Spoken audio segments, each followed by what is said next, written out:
अस्सलाम वालेकुम प्यारी यूट्यूब फैमिली, कैसे हैं आप सब। उम्मीद के साथ कि आप सब ठीक होंगे और आप लोगों के रोज़े भी बहुत अच्छे गुजर रहे होंगे।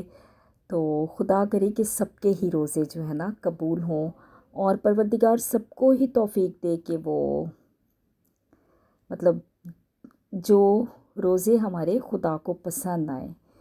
और रोज़ा रखना सिर्फ ये नहीं होता कि आप मतलब सहरी और अफ्तारी में बड़े अच्छे अच्छे खाने खा लें और सारा दिन भूखे रह जाएं। रोज़े की जो अहमियत है ना, रोज़े की अहमियत तो ये है कि हमें अपनी मतलब हमें बहुत चीज़ों पे कंट्रोल करना होता है। नहीं, अपने मैंने इसको गुस्से पे नमक वाले पानी से कंट्रोल, धोया है। दिल आज़ारी नहीं करनी चाहिए, हमें किसी का दिल नहीं दुखाना चाहिए, अपने मतलब जो गरीब लोग होते हैं उनकी मदद करनी चाहिए। और बहुत से मतलब कितने ही ऐसी बातें हैं कि जिनको हमें फॉलो करना चाहिए। तो बहरहाल खुदा करम फरमाए सब पर ही और सब के रोज़े कबूल करे, क्योंकि ज़ाहिरी सी बात है रोज़ा रखना एक बहुत ही क्या कहना चाहिए ऐसा फरीज़ा है कि इंसान खुदा के नज़दीक बहुत आ जाता है ना, बहुत ज़्यादा। क्योंकि ज़ाहिर है सारा दिन आपका दुआ नमाज में गुजर जाता है, तलावत करने में। और जब इंसान इतनी नमाज़ें पढ़ेगा तो ज़ाहिर बुराइयों से भी बच जाता है ना। तो बहरहाल ये तो हो गई रोज़े की बातें। और हमने जनाब आज बना लिए थे ये चिकन स्ट्रेप्स ही पता नहीं स्ट्रिप्स क्या, मेरा बेटा जो है ना उसी ने ये बस बनवाई कि आज मुझे ये खानी है, मेरे बड़ू ने। तो बहरहाल हमने भी खूब अच्छी तरीके से, बर्गर तो उसने खुद ही बनाए थे और बाकी चीज़ें जो है ना रेडी कर ली थी सारी। बड़ा मज़ा आया, बड़ा अच्छा लगा।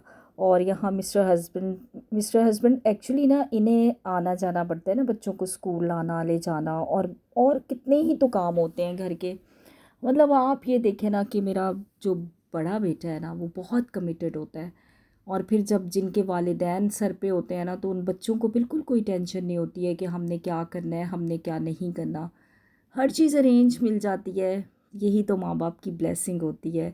माँ बाप बड़े ही कीमती होते हैं। अब मैं देखती हूँ ना, मतलब हम तो चलो बेटियाँ, मेरी तो शादी को भी देखें अभी मेरे ख़्याल है कि मेरी शादी को 30 साल हो जाएंगे इस नवंबर में ना। तो 30 साल से मिस्टर हस्बैंड ही हैं सब कुछ। और ये है कि पेरेंट्स पेरेंट्स थे ना जब दुनिया में, तो हम जाया करते थे। तो मतलब मेरे भाइयों को कई चीज़ों की फ़िक्र नहीं होती थी बिल्कुल, उन्हें कोई, अब्बू सब चीज़ों के वो होते थे। अब्बू को भी गए हुए 5 साल हो गए हैं। तो अब तो भाई भी आदी हो गए हैं सारी चीज़ों के ना। और लेकिन अम्मी जो है ना, अम्मी बेचारी वैसे भी बेड रिडन हो गई हुई थी, लेकिन उनकी ब्लेसिंग जो थी, उनकी जो बरकत थी ना, ना पूछें। तो ऐसे ही माँ बाप की बात करते करते, माँ बाप कभी भूलते नहीं है ना, यही तो प्रॉब्लम होती है कि वो आपको कभी भूल नहीं सकते ना। हर लम्हा वो याद रहते हैं ना। कई बातें ऐसी हो रही होती हैं, हम इतना हंसते हैं, मतलब कुछ ऐसी बातें अम्मी अब्बू की याद आती हैं कि कैसे अम्मी अब्बू हमारे साथ करते थे, क्या करते थे। बड़ी एक खूबसूरत टाइम होता है।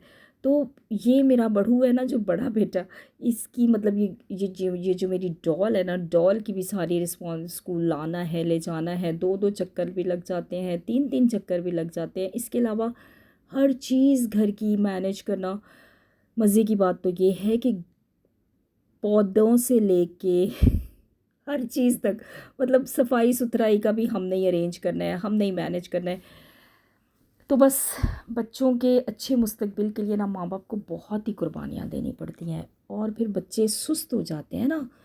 और कुछ तो मतलब होते हैं ना बच्चे के, वो बड़े एक्टिव होते हैं घर में भी और बाहर। बस इसको तो, ये तो ऑफिस का ही होके रह गया है ना। तो बहरहाल ये सलामत रखे परवरदिगार इनके बाबा को। और मुझे भी, मूसा मुझे कहता है, मम्मा आप लोगों को इतनी तो खुदा ज़िंदगी दे दे कि आप लोग ना मुझे मतलब 40 साल का तो मैं हो जाऊं तब आप लोग जाना, इससे पहले मत जाना आप लोग ना। तो मुझे उस दिन बड़े ही मतलब मैंने बड़ी मुश्किल से अपना रोना कंट्रोल किया ना मूसा की इस बात पे। तो मैंने कहा नहीं नहीं बेटे, कोई नहीं, मतलब आप जवान हो जाओगे, खुदा ने चाहा, टेंशन क्यों लेते हो आप। कहते हैं नहीं, नानो और नाना जो है ना, वो मेरी छोटे बहन भाई जो है ना दोनों, वो ज़रा क्या कहना चाहिए लेट पैदा हुए थे ना। तो कहता है कि देखो नाना नानी जो है ना हमारे मतलब हमारी मासों की और हमारे मामू के भी ना मतलब सारी खुशियाँ देख के गए हैं। तो मैंने कहा खुदा करेगा मूसा में आपकी खुशियाँ बाबा और मैं देख के ही जाएंगे। बाकी तो देखें खुदा की मर्ज़ी होती है ना, ज़िंदगी तो हमें नहीं पता कि किसकी कितनी है। तो बहरहाल ज़िम्मेदारियाँ पूरी कर लें ना माँ बाप, पूरी करके जब जाते हैं ना तो सुकून से ही चले जाते हैं। क्योंकि अब्बू भी कहा करते थे, अब्बू ने ना अब्बू की डेथ से पहले 1 महीना पहले मुझे कहा कि बेटे अगर अब मैं चला भी जाऊँ ना तो मुझे ना कोई वो नहीं है, मेरे बच्चे अपनी जगह सेट हैं। तो ये माँ बाप के लिए बड़ी एक खुशकिस्मती होती है ना कि उनके बच्चे सेट हों तो फिर वो जाएं। अम्मी भी इसी बात पे कहती थी कि अब सब अपनी जगह ठीक है तो अब मैं चली भी जाऊँ तो मुझे कोई वो नहीं है। तो बहरहाल परवरदिगार सबके माँ बाप को सलामत रखे और चलता फिरता रखे, चलता फिरता रखे। और अज़ियतें जो है ना माँ बाप की देखी नहीं जाती हैं बिल्कुल। आप अपने पेरेंट्स की तकलीफ़ बीमारी बहुत मुश्किल से बर्दाश्त होती है। तो यहाँ मैंने आज सोचा यार मैं मनी प्लांट्स को ना ज़रा वॉश भी कर लूँ। इनके पत्ते जो है ना बड़े ही ख़राब हो गए थे, इनके पत्ते काफ़ी ज़्यादा जो है ना मतलब मिट्टी आ गई थी। तो मैंने सारे जितने भी थे ना कुछ मैंने इकट्ठे कर लिए। और इला मेरी जानू जो है ना, छोटा सा जानू जो है ना मेरे साथ साथ, तो मुझे ये डर था कि कोई मेरी बॉटल टूट ना जाए ना।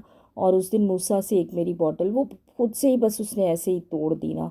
तो खैर मनी प्लांट तो नहीं ख़राब हुआ था, लेकिन ये कि बॉटल मेरी टूट गई। इन पौधों से भी ना बड़ी रौनक रहती है, बहुत रौनक होती है। तो काफ़ी इनका ख्याल भी करना पड़ता है और काफ़ी केयर करनी पड़ती है।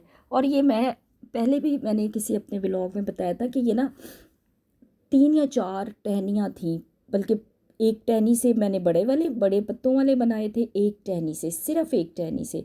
और मतलब फिर जड़ें बनती गई, मैं फिर गमलों में शिफ्ट करती गई। और अभी भी मैं सोच रही थी कि ना कुछ गमले ले आऊँ तो काफ़ी ज़्यादा अच्छी जड़ें बन गई हैं ना, तो छोटे गमले ले आऊँ तो उनमें ना मनी प्लांट्स शिफ्ट करूँ। घर के काम और ये सारा सिलसिला जो है ना ख़त्म होने का नाम नहीं लेता। और ज़िंदगी जब तक आपकी चलती है ना, चलती का नाम ही गाड़ी है और चलती का नाम ही ज़िंदगी। आप चलते फिरते रहे, यही ज़िंदगी है। मैं तो कभी जो है ना बहुत वेरी रेयर के जब बिल्कुल मुझे बैक का इशू बहुत सीवियर हो जाता है ना तो मैं बिस्तर की तरफ जाती हूँ। फिर तो बेड रिडन ही हो जाती हूँ 1 वीक के लिए। तो कोशिश मेरी ये होती है कि मैं केयर करती रहूँ, काफ़ी प्रिकॉशंस करती हूँ ना। और हमेशा अपनी केयर करनी चाहिए, पौधों की भी करनी चाहिए लेकिन अपनी भी करनी चाहिए। तो ये सारी मिट्टी मिट्टी आ गई हुई थी ना, तो मैंने कहा चलो इन्हें वॉश भी करते हैं, फ्रेश भी हो जाएंगे और थोड़ी देर इन्हें बाहर रखेंगे ताकि ना ये फ्रेश हो जाएं। इनको भी अच्छी सी, मौसम भी बड़ा अच्छा हुआ था ना, तो मैंने कहा इनको ज़रा ना ठंडी ठंडी हवा लग जाए और ये जो है ना अच्छे से हो जाए। तो यहाँ इलू जो है ना, इलू दादो मैं पानी दादो मैं वॉश करके देती हूँ आपको ना। तो वो जनाब पत्ते वॉश करने में लग गई थी। तो मैंने कहा चलो आप भी, बच्चों को भी ना बताना चाहिए ताकि बच्चों को थोड़ा सा तो एहसास हो, बड़ों को नहीं तो बच्चों को तो हो ताकि बच्चे तो कम से कम कोई, बच्चे वैसे आजकल के इतने कोई प्लांट्स की वो शौकीन नहीं है। मोबाइल से जान नहीं छूटती, गेम्स खेलना, ये करना वो करना, शॉर्ट्स देखते रहेंगे। मतलब बच्चे भी कहाँ आजकल। हाँ अलबत्ता मेरा मूसा जो है ना वो मेरे साथ सारे काम करवाता है, सारे काम करवाता है मूसा। अमन भी जब छोटा था ना तो करवाया करता था। तो यहाँ जी हमने सारे मनी प्लांट्स को जो है ना वॉश करके इनका पानी और सारा जो सेट कर दिया है, बाकी जो रह गए हैं वो भी कर लूँगी। तो ये मेरे रौनक लगी हुई है, यही मेरा जी क्या कहना चाहिए, यही मेरा गार्डन है। गार्डन गार्डन के बगैर ना मज़ा नहीं आता ना, तो यही मेरा गार्डन है और बड़ा अच्छा लगता है, बड़ा ही खूबसूरत। विंडो में जो रखी होती हैं ऊपर से वो बेलें बाहर से जो नज़र आ रही होती है ना, ये सारी इतना खूबसूरत लगता है ना। मतलब कर्टन जब मैं हटा देती हूँ ना कि ये प्लांट हमारी खिड़की में से प्रॉपर नज़र आता है, ऐसे लगता है ये प्लांट जो है ना, ये प्लांट पहले था ही नहीं यहाँ। और जो हमारा इससे पहले घर था ना उसमें बड़े बड़े ये पीपल के दरख्त थे। तो हंसते हैं ना हमारे सारे इधर कि आप लोग साथ लेके आए हैं। तो हाँ बस यही, प्लांट्स भी ना, प्लांट से बड़ा एक रिलेशन होता है आपका, बड़ा एक खूबसूरत रिलेशन होता है पौधों से भी। और इनकी भी एक फीलिंग्स होती हैं। तो आप इनके साथ टाइम स्पेंड करें, बहुत खूबसूरत टाइम स्पेंड होता है आपका। तो चलें जी, ये है कि सारे ही काम करने पड़ते हैं, प्लांट्स को भी देखना होता है, बाकी भी रूटीन के काम, तो रिटायर्ड लोग जो होते हैं ना वो अच्छा है, बल्कि बिज़ी रहें तो ज़्यादा अच्छा होता है। और जो बीमार लोग होते हैं, बीमारियां तो देखिए आजकल बहुत मतलब एज भी नहीं देखती ना बीमारियां। और बीमारियों की भी पता नहीं कितनी को टाइप्स होती हैं, लेकिन बीमारी को ना कभी समझा ना करें। हाँ, केयर किया करें, प्रिकॉशंस किया करें, लेकिन ना अपनी हेल्दी लाइफ को ना, हेल्दी रूटीन को ना छोड़ा करें। तो जनाब अपना बहुत सा ख्याल रखिएगा, दुआओं में याद रखिएगा। आप सब मेरी दुआओं में शामिल रहेंगे। मेरे चैनल को सब्सक्राइब कर लें, अगर सब्सक्राइब नहीं, बेल आइकन को ज़रूर प्रेस कीजिएगा ताकि मेरी अगली वीडियो भी आप तक पहुंच सके। दादों की दुआएं आपके साथ हैं। अल्लाह हाफिज़।